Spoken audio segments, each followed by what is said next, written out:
ಎಲ್ಲರೂ ಹೆಂಗಿದ್ದೀರಾ ಸ್ನೇಹಿತರೆ?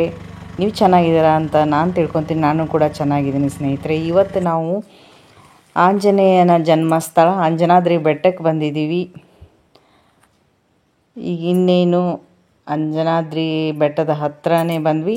ಇನ್ನು ಬೆಟ್ಟ ಏರಬೇಕು ಸ್ನೇಹಿತರೆ. 575 ಮೆಟ್ಲುಗಳಿದಾವಂತೆ. ಹೋಗಿ ನಾವು ಆಂಜನೇಯನ ದರ್ಶನ ಮಾಡ್ಕೊಂಬರ್ತೀವಿ. ನೀವು ಕೂಡ ಆಂಜನೇಯನ ದರ್ಶನ ಮಾಡ್ಕೋರಿ ಅಂತ ಹೇಳ್ತಾ ಇವತ್ತಿನ ಈ ವಿಡಿಯೋನ ಶುರು ಮಾಡೋನು ಮತ್ತೆ ತಡ ಅಂತ. ಎಲ್ಲರೂ ಆಂಜನೇಯನ ದರ್ಶನ ಮಾಡ್ಕೊಳ್ಳಿ.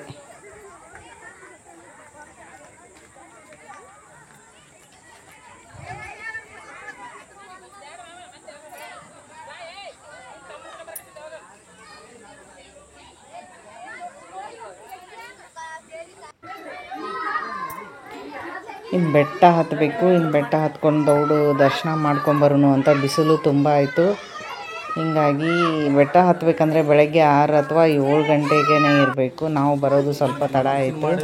ಮೇಲೆಯಿಂದ ನೋಡಿದರೆ ಎಷ್ಟು ಚೆನ್ನಾಗಿ ಕಾಣುತ್ತೆ ನೋಡಿ. ತುಂಗಭದ್ರಾ ನದಿ, ಹಂಪೆ ಕೂಡ ಕಾಣುತ್ತೆ. ಹಂಪೆ ದೇವಸ್ಥಾನ ಶಿಖರ ಕೂಡ ಕಾಣುತ್ತೆ ಇಲ್ಲಿ ಬೆಟ್ಟದ ಮೇಲೆ ನಿಂತ್ಕೊಂಡ್ರೆ.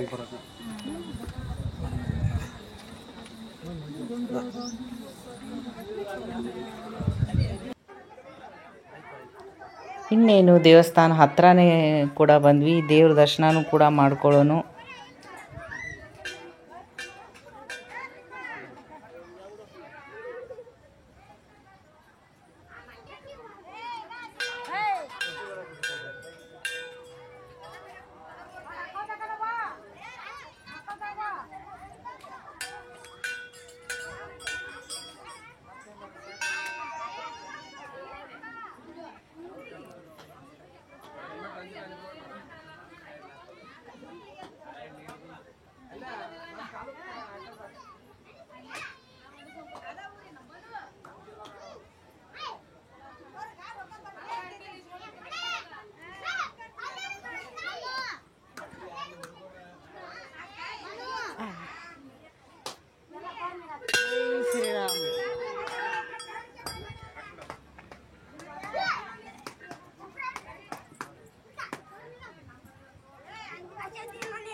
ದೇವಸ್ಥಾನದ ಒಳಗಡೆ ವಿಡಿಯೋ ಅಲಾವ್ ಇಲ್ಲ ಅನ್ನಕತ್ತಾರ ಸ್ನೇಹಿತರೆ.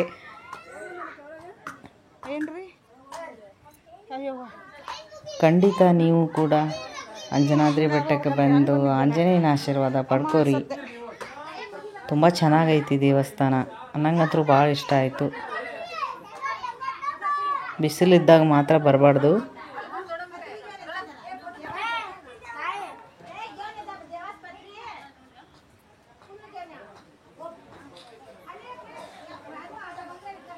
ಸೊ ಇಲ್ಲೇ ನಿಂತ್ಕೊಂಡು ವಿಡಿಯೋ ಆಂಜನೇಯನ ಸ್ವಲ್ಪ ಮೂರ್ತಿ ಕಾಣುತ್ತೆ. ಇಲ್ಲೇ ನಮಸ್ಕಾರ ಮಾಡ್ಕೊಳ್ಳಿ. ಇಲ್ಲಿ ರಾಮ ಸೀತಾ ಮೂರ್ತಿಗಳು ಕೂಡ ಇದ್ದಾವೆ. ಸೀತಾದೇವಿಯು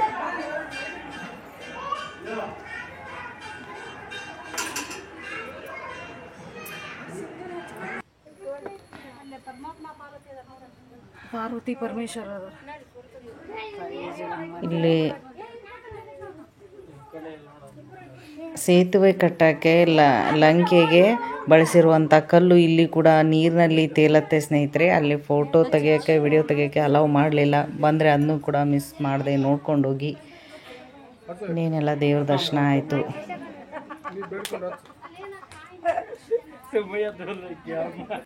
ಇನ್ನು ಪ್ರಸಾದ ಮಾಡಿಕೊಂಡು ಇನ್ನು ಮತ್ತೆ ಊರ ಕಡೆ ಹೊರಡೋಣ ಅಂತ ಇವತ್ತಿನ ಈ ವ್ಲಾಗ್ನ ಇಲ್ಲಿಗೆ ಮುಗಿಸ್ತೀನಿ ಸ್ನೇಹಿತರೆ. ಹೆಂಗಾಯಿತು ಅಂತ ನಿಮ್ಮ ಅನಿಸಿಕೆಗಳನ್ನು ಕಾಮೆಂಟ್ ಮಾಡಿ. ಮುಂದಿನ ವಿಡಿಯೋ ಅಲ್ಲಿ ಸಿಗೋಣ. ಎಲ್ರಿಗೂ ಧನ್ಯವಾದ.